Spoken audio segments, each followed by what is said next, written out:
Today we're going to be looking at some people who took their pettiness to the extreme. Welcome to another edition of Revenge Ideas from a Lawyer that won't get you arrested. Oh, a lawyer, probably. I love that. It's nice to see you.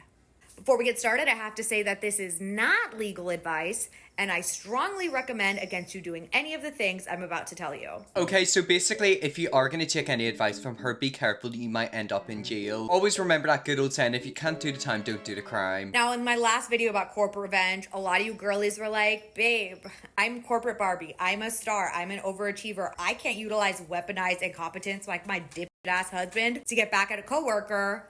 My reputation's on the line. To which I say, good for you. That is very demure, very mindful, very cutesy. You are not like those other girls. I'm proud of you. And because Mama Ish loves you and I'm always in your corner, I've cooked up an alternative revenge idea. Let's hear this about one, it. Short, sweet, simple, to the point, and anonymous, which we love. You're gonna hop on to atyourdoor.com and you are going to look up their never-ending greeting card. They have all kinds. Happy birthday, happy Father's Day, happy Mother's Day. They have a baby shower one, which is like a little concerning, but that's a story for another day. Basically, what happens with these cards is somebody will open it up and be like, oh my God, a little card for little me? It's so sweet. How thoughtful. So they're going to open up what looks like a normal ass greeting card in front of likely the whole office. And slowly, quietly, the card will start to make noises. Oh. And those noises will get louder and louder, Oh, damn. faster and faster, and more aggressive until they reach a crescendo. And there's absolutely no way to get this card to stop. It will go on from anywhere between 1 and 3 hours. Oh, and wow. The only way, and I mean the only way to get this card to stop is to rip it up into shreds, which they will likely do out of anger and frustration anyhow, which is just like chef's kiss. And when they rip that card open, yes, the noise will stop. But do you know what will spread everywhere? Glitter. Guessed it. The herpes of arts and crafts. That's right. 4 to 5 grams of hard to remove glitter are going to spill out of this card all over their desk or cubicle, office, whatever the f.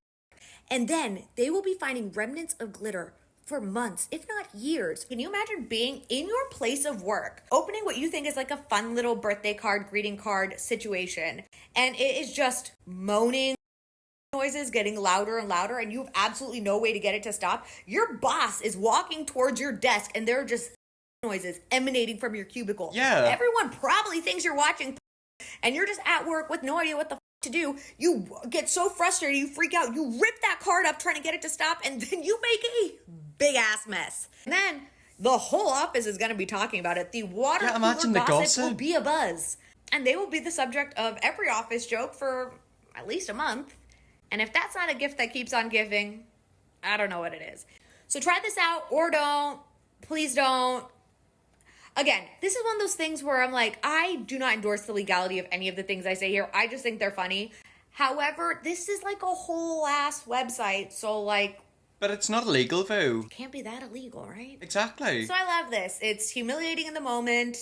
They'll be the subject of gossip for weeks, and it makes a gigantic mess that will constantly remind them of this fateful day for months, if not years to come. I can't lie, that right there is good, but it also reminds me of something else that happened to my friend. Basically, one of my friends fell out with somebody, and they decided it would be a really funny prank to sign them up to a website called Sniff My Panties. Basically, where like a pair of pants get sent to your house. By the way, whenever these come, it's not like an Amazon package where like it's all brown. You can see inside it, you can see the logo. How do you think he felt whenever his parents picked up this package and seen what it was? Like, I feel like that might be a little bit worse than that. My absolute favorite one I've ever heard is signing prenup papers with disappearing ink. Oh, okay, that actually is quite good. They think that you've signed a prenup, but then like the ink disappears and then you get all their money. Revenge ideas for an ex-employer, that would be a good one. I mean, it depends where you work, but think of it, if it's a manager you want to get payback on, if you figure out their shifts, you could technically call their department consistently, or like put their number on like a random website and get people to spam it. But then is that too far? Like the thing is with me, sometimes I forget how far a limit is. I will cross that line, I'll not even realize it. My ultimate revenge idea is so twisted it should be illegal, but I know it's not. I was actually reading a story earlier today about a guy who lives in shared accommodation. I think he lives with a few people. Somebody kept eating his food, and obviously he wanted to get to the bottom of it because like he's paying for it and they're eating it and he's not getting it. So what he done is basically put laxatives in it, and if you don't know what that is, it basically gives you diarrhea. And there were certain things he would put the laxatives in, so it means then the person would get diarrhea, and he figured out who it was. Now that is something I want to do, either something to do with laxatives or like fart spray. But then can you die of diarrhea? Like you don't want to take it too far far where I literally die. Please message me in the group chat, alright, but you won't like it. I have a co-worker I don't get along with. I tried being friendly with him when I first started, but he listened to a co-worker who worked in my unit and she only ever spoke badly about me. She later admitted it's because she has a hard time making friends, is shy, and sometimes being a little mean helps her open up. Okay, so let me get this straight. This girl has issues, so she's gonna be mean to you and slap her about you. Seems like a nice shaman, doesn't she? Anyways, this co-worker guy is only ever nice and helpful to the girls. For the longest time, I was the only guy in my unit. That meant that if he had info he needed to share to me, he would take it to my boss. If he had info to share anyone else in my unit, he would come bearing gifts, usually Mexican or Japanese snacks. Okay, so by the sounds of it, there's a lot of favoritism going on. Why are all the other girls getting gifts but you're not getting anything? Like, what's going on here? He prefers his private messages to be only from the girls in the office. Recently, he directly told me to only message him in the group chat. If it hadn't have been for the way he told me, I would have been okay. Our managers in the group chat, timestamps, etc. Okay, so what I'm getting from this is that basically he has a thing for the ladies in the office. He seems like a bit of a manly man. What is going on with these women? You know, I want to know what they're talking about in private. I began to message him in the group chat, but only to point out his errors, showing that he was making people wait up to an hour to hear from him, and issues that normally take 2 to 5 minutes to get a response back on. Sending messages to people are on hold for him and implying that he should be taking calls he promises to take and not leaving them to flirt with girls in the office. In the last hour today, he came back to me and just said quickly, please send messages for me directly to me. I didn't. He was very stern in needing messages for him in the group chat. Something tells me he has been a bit of a slacker in work and has been spending most of his time flirting with other women rather than doing the work, and someone higher up has gotten on his ass about it. I'd love for a higher up to scroll through those private messages only from girls. I mean, for all we know, it could be completely innocent or maybe a bit of flirting, but it is interesting how he only wants certain people messaging him privately. It's as if he doesn't want to give out his phone number. Did you at least mention in the group that he explicitly told you to message him only in the group chat? Otherwise, people might actually get the idea you're intensely trying to make him look bad. It wouldn't surprise me if he pulls that card out of his ass. You know, put it this way, if you're embarrassing him and he has an issue with that, he'll do anything he can to get back at you. And also keep in mind, some of the girls have been saying mean things about you to him, so like he could use them against you. My boyfriend, who's 36, keeps making petty dramas. Is it finally time to end it? Look at me giving relationship advice for someone who's never been in a relationship. I've been divorced for 3 years and I've been dating my boyfriend for 2 years. When we started dating, he had a nice house and a normal job and we were very happy. About 6 months into our relationship, he started using his house as an Airbnb and it has become very successful, meaning it's rented more often than not. My boyfriend is very outdoorsy, so when he's not staying in his house, he goes out camping or stays with me at my house for a few days, and he's still maintained his normal job. Okay, so everything seems to be going well. Where does it all go wrong? Because we have to keep in mind he keeps making up petty drama. What is a petty drama and why is he doing it? However, we've both come to acknowledge that when he's coming off a camping stretch, which usually lasts for 4 days or so, he is very irritable and starts fight with me, or makes immature comments that he knows will rile me up. Is this one of the situations where he's having a bad day, so it means you have to have a bad day? People like that are the worst type of people. We have open communication. I went to therapy after my divorce, so I openly talk about the tools I've learned to communicate in a healthy way. We discuss why he feels so aggravated coming off camping trips, and it has to do with changing routine, and he doesn't always feel totally welcome at my place, and I don't understand why he feels so unwelcome, because one of the tactics we devised was to make some sort of schedule so he can adjust his routine from camping to my house to his. That tactic is not working though, as evidenced by him totally blowing me off yesterday and not telling me where he was when we had plans. I was married for a long time and never had the experience of immaturity, pettiness, and my own urge to pull out my hair. When I get texts like I didn't hear from you all day, I guess you don't care about me. Like I'm a grown ass woman with a kid and a demanding career who talks to another adult that way. That's something else I can't stand whenever an adult is immature. And not immature in like a childlike way, kind of like an emotional way. I think it's funny when adults are like children, you know, they're goofy and funny, etc. I don't like whenever their emotions are like that. I don't like whenever they run off and have tantrums like a 5-year-old. You know, something a 5-year-old does, not a 25-year-old. We've had a few other bumps outside his tendency to tear apart our relationship like a teen drama. I got an injury on a 2-day backpacking trip a year ago, and he totally berated me in the spot, telling me I was unfit to do the hobbies I enjoyed. At the beginning of the story, he seemed like a very, very nice and mature guy. It seems to all be falling apart, and I've actually noticed that, you know, whenever you meet someone they come across as very nice and very lovely, like the perfect person, and then one small thing can go wrong and the curtain falls and you see their true self. He didn't help to carry my equipment or take extra breaks throughout the day. I ended up with an infection in both feet and 6 months of physical therapy for my knee. He's 6'3", 190 pounds of lean muscle. I'm 5'3" and 125, carrying the same pack weight. As you can imagine, I was definitely unfit the entire winter and spring for a lot of my hobbies. Put it this way, if you're getting infections in both of your feet and you need physical therapy for 6 months, that's not good. You would think him being your boyfriend, he would be sat there to help you and support you. We've also had uncomfortable conversations around money. I have made and saved more money than him and like to do fun things and go to nice restaurants. Last summer I planned a road trip up up to the CA coast with my son, and my BF wanted to come. I said that I planned to eat out a lot and go to theme parks and museums since I was saving money by camping instead of staying at hotels. He said he was good with that, but he wouldn't dine out. I said that would be awkward, especially since we're meeting my dad for part of the trip, but okay. Well, I ended up paying for his meals, drinks, snacks, entry tickets, all the gas, camping reservations, etc. Does this man not have a job? Why can't he pay for it? And then yet again, you know, if you're fine with paying for something and it's not like he's demanding it, got no issue. But it sounds as if you're expected to pay. You know, he is a fully grown man. Even when he was the only one eating, he would look to me for money. I was so frustrated by this, but I also didn't want to draw attention or make him feel bad. I mean, I understand why you feel that way. Put it this way, if you've got more money than your partner, I understand why you might not want them to pay for stuff. You don't want them to waste their money, but then yet again, they are their own individual person. But then if they're paying for stuff that they can't afford, then that might make them feel bad. And obviously you don't want them to feel that way. When we came back, I texted my sister about it because I needed an outlet. About a month later, he told me that he accidentally read the conversation with my sister. Of course, he brought up it was hurtful to be talked about behind his back during a fight about a totally different topic. Oh, it was a hiking trip mentioned above to make me feel bad while I was expressing my feelings about the way I was yelled at while injured. Okay, so now he's going for your phone. Yeah, this doesn't sound good. I feel like there's two situations here. Either the relationship ends or you two go to therapy, mainly him. Because there's issues here and it's not coming from your side, it's coming from his. How normal is all of this? I certainly can't take the next step with a person who treats me like this, right? Even if the in-between times are good. If you're still reading thank you, I needed to get that out. You should also know that he has good qualities too. He helps around the house, my family loves him, we have a great time sharing hobbies, and he's super hot. Okay, so by the sounds of it, he seems to have absolutely everything except the maturity for a man. You know, like he's not 18, he is in his 30s or 20s or something like that. You know, in a situation like that, you have to be mature about your emotions. If you want to be a kid and run around and have fun, that's fine. However, being immature of your emotions is completely different. Your BF's behaviour should be deal breakers for you. We're rating you for getting an injury, which happens to people outdoors regardless of fitness. That's my OG outdoor partner who had a catastrophic accident doing a sport he's an expert at and refusing to help you. That's unsafe outdoors behaviour right there. I do a niche outdoor sport and dudes like your BF are widely looked down upon for their attitudes, which are unsafe and which put people off the sport. They always seem to target their GFs. My partner's ex-GF sprained her ankle on a hike and he carried her 5 miles down trail to safety. I just really dislike and have contempt for your BF due to his behaviour alone. Inviting himself on a trip and then looking to you to fully fund it. He snips on you and then gets super hurt that you're venting about his bad behaviour, original poster. Even when he was the only one eating, he would look at me for money and where's your backbone though? I feel like that person is being a little bit rude. Is it a healthy relationship? I'm gonna say no, but then it probably is, but then it probably isn't. To me, it seems like a relationship where it's got lots of highs but lots of lows. And it wouldn't have as many lows if that guy went to therapy. Like your boyfriend seems like a nice guy, but he's got a lot of issues and them issues are gonna rub off on you. What is the pettiest thing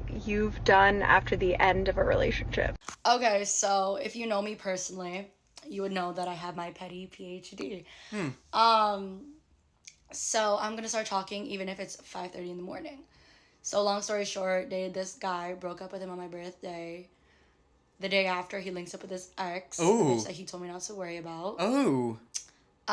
He's been trying to get back together for that whole week after we broke up. I knew he linked her because I saw the Instagram messages on my phone because he had his Instagram still logged into my phone. No, he doesn't know that I know. So I got back together with him. But that wasn't my intention. I just wanted to get back.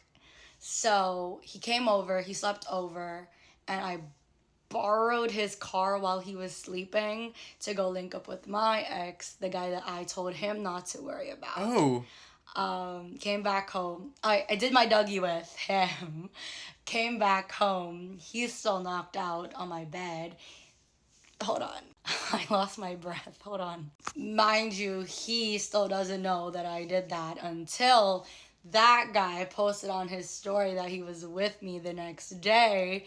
And mutual friends told him, yo, isn't that Carly in your car with? And he got pissed. He's like, yo, what that? Have any of y'all experienced a delayed breakup? Where it's taking 3 weeks just to break up with this person? Like, you guys are arguing for 3 weeks. You guys are already broken up. But you're still together. You guys are just, it's prolonging until it's like no communication. You know Sounds toxic. So we had a delayed breakup for like 2 weeks. And within that 2 weeks, we had planned a trip. So I went on my little trip app and like changed the name of the other passenger to that specific ex that I linked up with, the guy that I told my ex not to worry about, that guy. So I took him on the trip. while homeboy is here yelling at me, talking about I paid for my flight, blah, blah, blah, blah, this, because he paid for it. The booking of the ticket was just under my name. Oh, and the Airbnb was split into twos, too. Shout out to you. Thank you. Me and him had a great time, by the way. So basically, the whole story of this is the ex that linked his ex. You're both crazy. I picked up my ex in his car without him knowing and took him on a trip that he paid for. If that makes any sense. She also said this in the comments. By the way, we planned a trip before my birthday / before we broke up. It was a birthday trip for me, lol. All I'm gonna say is that you two seem crazy and toxic, but you're also perfect for each other. Like, I could definitely see you two getting married, having children, and then like divorcing again. But were you still dating when he linked up with his ex? I think they were, but like they were still broken up. She was talking about a breakup where they were still together but breaking up for 3 weeks, and then they planned a trip, but then they cheated on each other. To me, it just seems a bit toxic. Wait, you broke up with him and then did that to him? She got back together and did that thing to him just to have her revenge for him cheating on her. I don't know if it's just me, but I still don't really understand what was actually going on in that relationship. To me, it just seems like two toxic people. Right, I've got him from work, and I appreciate I don't do any chores in the house, and this has been acknowledged in the past, but I feel like this is a message. Yeah, it is. She's made her side of the bed. But not yours. And left my side. So, on a level of, she's got a point, 10 being she's got a point, and 1 being she's being petty, what do you guys think? Because this is a sign from the gods, this. I feel like that right there is nice petty. There's mean petty and nice petty, and that's a good dose of nice petty. But then side rant, I couldn't do that. You know how like one side was done but then the other side wasn't done? I can't do that. Like that would drive me insane. If I start something, I can't give up halfway through. I have to complete it. So see, if I were her, I would still make your side because I'm not leaving the bed that's half done. I charged my partner £15 for doing 2 loads of his washing recently. Treat me like a maid and I'll charge like a maid. Thinking about it now, that would actually be a pretty good side income. If you're always doing someone's laundry, why don't you get paid to do it? But then like that could also bite me in the butt because my mum does all my laundry. So maybe I shouldn't mention that side hustle to her. Tell me you're petty as without telling me you're petty as. I come from a time where you have one family email address that the whole family uses. And my mom recently divorced my dad for cheating. Ooh. And he booked he and his mistress, now girlfriend, 2 first-class tickets to Vegas. And he's very old school, so A, he's not going to realize he did it. B, he's going to print his paper confirmation and he's going to forget about it and show up at the airport. So I waited until I knew he had printed it and I canceled their flights. And because the email came to me, so did the cancellation emails. So when they go to the airport in April, they're not going to have a flight. I mean, I hope you took your mum on that flight instead. But yet again, you know, that wouldn't have happened if that man stayed loyal. If you can't do the time, don't do the crime. When my dad got remarried in the 80s, my sister called the hotel and pretended she was my stepmom and cancelled their honeymoon. They came home. All I'm gonna say is if I ever marry someone, I hope I do not marry into a family like that. Families like that terrify me, but I also low-key love it. It's low-key like a cult where they have everyone's back and like they're really stuck to each other like glue. But then if you go against one of them, they will make your life hell. Well, anyways, guys, it's really fun to do there. That's some people who took their pettiness to the extreme. It was seeming like more petty people than me, definitely will. First, big out, subscribe, and see you all tomorrow for another video.